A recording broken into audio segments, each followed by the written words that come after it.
શેણાઈ નજીક કેનાલના પાણી ભરેલા ઊંડા ખાડામાં ડૂબવાથી પિતા પુત્રના મૃત્યુ. ગાંધીધામ તાલુકાના શેણાઈ નજીક કેનાલના પાણી ભરેલા ઊંડા ખાડામાં ડૂબી જવાથી પિતા અલ્પેશભાઈ પુંજાભાઈ બજરિયા ઠાકોર અને પુત્ર ગણેશ અલ્પેશભાઈ બજરિયા ઉંમર વર્ષ 22ના મૃત્યુ થતાં ચકચાર પ્રસરી હતી.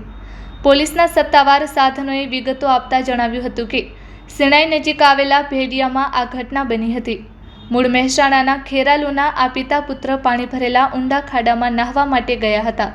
તે દરમિયાન પુત્ર ગણેશ કોઈ પ્રકારે ડૂબવા લાગ્યો હતો, જેને પિતાએ બચાવવા પ્રયાસ હાથ ધર્યા હતા. દરમિયાન પિતા પુત્ર જોત જોતામાં પાણીમાં ગરકાવ થયા હતા. આ વેળાએ મૃતકના પરિચિતો પણ સાથે હતા.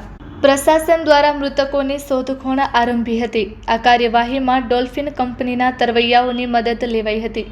ડોલ્ફિન કંપનીના તરવૈયાઓ યશભાઈ પંચોલી અને અતુલભાઈ વાઘમશી દ્વારા અંદાજિત 4.5 થી 5 કલાકના વ્યાયામ બાદ પિતા પુત્રના મૃતદેહ 30 થી 40 ફૂટ ઊંડા ખાડામાંથી મળી આવ્યા હતા. પિતા પુત્રના મૃત્યુને લઈને પરિવારમાં ગમગીની પ્રસરી હતી.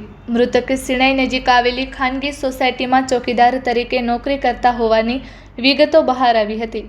આ બનાવ અંગે આદિપુર પોલીસે અકસ્માત નોંધના આધારે વધુ છાનબીન આરંભી હતી. Report by Bharti Makhijani, Gandhidham.